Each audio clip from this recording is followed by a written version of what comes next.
जिले के रोहट सहित अनेक क्षेत्रों से आए किसान संगठनों एवं किसानों ने फसल बीमा क्लेम एवं अनुदान राशि दिलाने की मांग को लेकर आज जिला कलेक्टर को ज्ञापन सौंपा। ज्ञापन में बताया कि 2017 और 2024 का अभी तक किसानों को फसलों के बीमा क्लेम नहीं मिला, न ही उनको अनुदान राशि प्राप्त हुई। साथ ही अतिवृष्टि के चलते फसलें नष्ट हो चुकी। आगामी फसल के लिए डीएपी खाद की किल्लत देखी जा रही है। खाद उपलब्ध नहीं हो रहा, तुरंत प्रभाव से लिए खाद की आपूर्ति की जाए।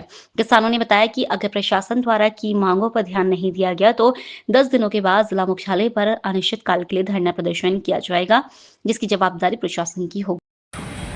मैं बाबू सिंह राजपुरोहित डाबर रोहट तहसील के तमाम किसानों की ओर से मैं निवेदन करना चाहता हूं कि जिला कलेक्टर महोदय को 2017 का जो भाकरी पंचायत का बिट्टू पंचायत का बीमा क्लेम राशि अभी तक बकाया जो आज तक नहीं मिली किसानों को, और उसी के साथ ही में 2023 का जो बीमा है वो भी मतलब पूरा किसानों को नहीं मिला है। कुछ लमसम 2 करोड़ 23 का भी बाकी है, और 23 और 24 का अनुदान भी बाकी है।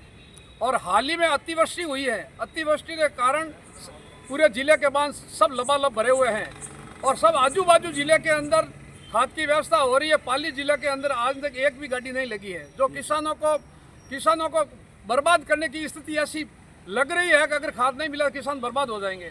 और जो भी खाद कहीं से किसान ला रहे हैं तो वो डुप्लीकेट खाद आ रहा है, उससे भी किसान बर्बाद हो रहे हैं। हम कलेक्टर साहब को ये ज्ञापन देना चाहते हैं कि जो नकली खाद आ रहा है उनकी मतलब विशेषकर टीम एक गठित करके उनकी जांच करवाई जाए और किसानों को टाइम पे खाद दिया जाए, ताकि किसान अपनी खेती टाइम पे करे और इस बर्बादी से किसान को मुक्ति मिले। यही कलेक्टर साहब को कहने के लिए रोहट क्षेत्र के पूरे किसान यहाँ आए हैं, और पूरा समान सरदार कमांड भी मतलब यहाँ खड़ा है और कलेक्टर साहब से निवेदन करने के लिए आए हैं। जय हिंद, जय भारत। कितना टाइम से पैसे नहीं मिला? पूरे इस साल में फर्स्ट बार एक बार खाद आया था, जो पाली हेडक्वार्टर में आया था। कहीं भी मतलब ग्राम सेवा सहकारी में कोई खाद बिल्कुल नहीं आया, आज तक खाद डीएपी नहीं आया। नहीं आने की वजह से किसान तो खाद की इंतजार कर रहे हैं, बैठे हैं। किसानों ने जेएस माध्यम से पैसा भी जमा करा रखा है, लेकिन अभी तक तो किसानों को ये भी पता नहीं गाड़ी कब लगेगी, कब खाद आएगा, कब किसान अपनी खेती करेंगे। और किसान जाए तो कहाँ जाए इधर उधर जाए तो डुप्लीकेट खाद तैयार मिला किसानों को। किसान उनकी मतलब जांच भी नहीं करा सके, किसानों को जांच के बारे में पता भी नहीं है। तो ये प्रशासन से निवेदन करने के लिए आए हैं कि खाद की व्यवस्था सिर्फ 10 दिन के अंदर अंदर अगर नहीं हुई तो मेरे हिसाब से ये लग रहा है कि अगर व्यवस्था 10 दिन के अंदर नहीं हुई तो कानून व्यवस्था भंग होगी, जिसकी जवाबदारी प्रशासन की होगी। मुआवजा कितना टाइम से नहीं मिला? मुआवजा 17 का नहीं मिला, 23 का आधा नहीं, 23 का लमसम 2 करोड़ रुपया बाकी है, 23 का बाकी है, और 24 का मतलब 24 का भी किसानों का बाकी है।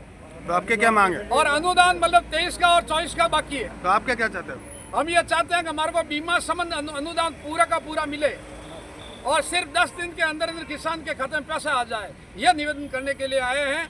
जो अगर मिल गया तो ठीक, नहीं तो फिर किसान यहाँ कलेक्टर साहब के सामने धरना लगा के टेंट लगा के यहाँ बैठेंगे। अगर खाद नहीं हो तो किसानों की बर्बादी की ओर जाएंगे। हम ये निवेदन आपके माध्यम से हम आपके माध्यम से ये मतलब कहने के लिए आए हैं, यदि अगर खाद नहीं मिला तो कानून व्यवस्था भंग होगी, जिसकी जवाबदारी प्रशासन की और एग्रीकल्चर विभाग की होगी। लोकल से लेकर ग्लोबल तक की खबरों के लिए देखते रहिए सच्ची रिपोर्ट।